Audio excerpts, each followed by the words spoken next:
करी धर्मैक्यनिष्ठाकरी चन्द्रार्कानलभासमानलहरी त्रैलोक्य रक्षाकरी सर्वैश्वर्यकरी तपः फलकरी काशीपुराधीश्वरी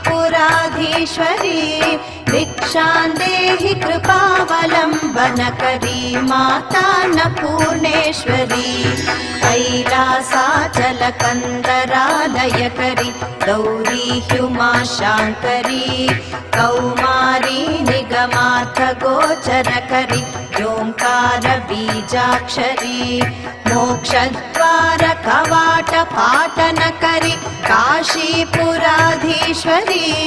भिक्षां देहि कृपावलम्बनकरी माता अन्नपूर्णेश्वरी।